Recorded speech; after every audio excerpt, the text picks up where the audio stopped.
अस्सलाम वालेकुम वरहमतुल्लाहि वबरकातुहू। आज की हदीस शुरू करते हैं। बिस्मिल्लाहिर्रहमानिर्रहीम। शुरू करती हूँ अल्लाह के नाम से जो बड़ा निहायत रहम वाला और मेहरबान है। वीडियो को एंड तक लाजमी देखिएगा। आई होप आपको अच्छी लगी तो लाइक कीजिए, शेयर कीजिए और चैनल को सब्सक्राइब कीजिए।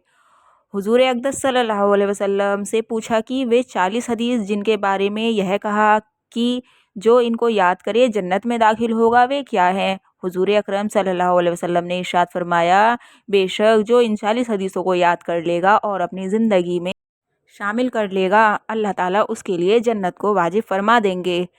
आइए चलिए शुरू करते हैं। पहली है अल्लाह पर ईमान लाए, यानी उसकी ज़ात व सिफ़ात पर। दूसरा, आखिरत के दिन पर। तीसरा, फरिश्तों के वजूद पर। चौथा, पहली किताबों पर। पाँचवा, तमाम अम्बिया पर और मरने के बाद दोबारा ज़िंदगी पर। सातवां, तकदीर पर कि भला और बुरा जो कुछ होता है सब अल्लाह ही की तरफ से होता है। आठवां, गवाही दे तो इस अम्र की कि अल्लाह के सिवा कोई माबूद नहीं और हुजूर अकरम सल्लल्लाहु अलैहि वसल्लम अल्लाह के सच्चे रसूल हैं। नौवा, हर नमाज के वक्त कामिल वज़ू करके नमाज कायम करें। कामिल वज़ू वह कहलाती है जिसमें आदाब व मुस्तहिबात की रियायत रखी गई हो।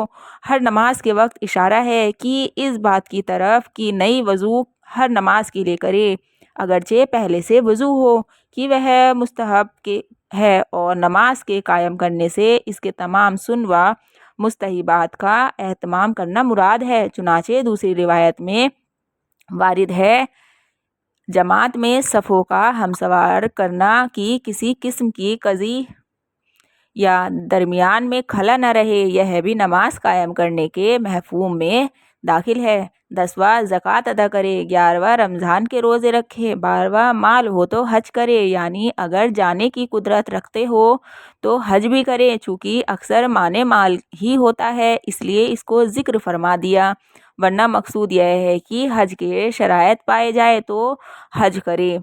13वां, 12 रकात सुन्नत मुअक्किदा रोज़ाना अदा करे। इसकी तफसील दूसरी रिवायत में इस तरह आई है कि सुबह से पहले 2 रकात, ज़ोहर से पहले 4 रकात, ज़ोहर के बाद 2 रकात, मगरिब के बाद 2 रकात, इशा के बाद 2 रकात। 14वां, वित्र को किसी रात में ना छोड़े, चूँकि यह वाजिब है और इसका एहतमाम सुन्नतों से ज़्यादा है, इसलिए इसको ताकीदी लफ्ज़ से ज़िक्र फरमाया। 15वां, अल्लाह के साथ किसी चीज़ को शरीक ना करे। 16वां, वालिदैन की नाफरमानी ना करे। 17वां, जुल्म से यतीम का माल ना खाए। 18वां, शराब ना पिए। 19वां, जिना ना करे। 20वां, झूठी कसम ना खाए। 21, झूठी गवाही ना दे। 22, ख्वाहिशात नफ्सियानी पर अमल ना करे। 23, मुसलमान भाई की गिबत ना करे। 24, अफीफ़ा यानी कि पाक दामन औरत पर तोहमत ना लगाए। 25वां, अपने मुसलमान भाई से किना ना करे। 26, लहव व लईब में मशगूल ना हो। 27, तमाइशों में शरीक ना हो। 28, किसी पास्ता कद को ऐब की नियत से ठिगना मत कहो, यानी कोई ऐबदार लफ्ज़ ऐसा मशहूर हो कि उसके कहने से ना ऐब समझा जाता हो ना ऐब की नियत से कहा जाता हो। जैसा कि किसी का नाम बुद्धू पड़ जाए तो मुज़ायका नहीं, लेकिन तान की गरज से किसी को ऐसा कहना जायज़ नहीं, यानी कि किसी का नाम बिगाड़ना जायज़ नहीं। 29, किसी का मजाक मत उड़ाना। 30, न मुसलमानों के दरमियान चुगलीखोर करना। 31, हर हाल में अल्लाह जल्ले शानहू की नेमतों पर उसका शुक्र अदा करें। 32, बला और मुसीबत पर सब्र करें। 33, अल्लाह के अजाब से बेखौफ मत हो। 34, रिश्तेदार से कते ताल्लुक़ मत करें। 35, उनके साथ सिला रहमी करें। 36, अल्लाह की किसी मखलूक को लानत ना करें। 37, सुबहान अल्लाह, अल्हम्दुलिल्लाह, ला इलाहा इल्लल्लाहु, अल्लाहु अकबर इस लफ्ज़ का अक्सर विर्द रखा करें। 38, जुमा की नमाज ना छोड़े और ईद की नमाज ना छोड़े। 39, इस बात का यकीन रखे कि जो कुछ तकलीफ़ व राहत तुम्हें पहुँची है वह मुकद्दर में थी, जो टलने वाली ना थी, और जो कुछ नहीं पहुँचा वह किसी तरह पहुँचने वाला ही नहीं था।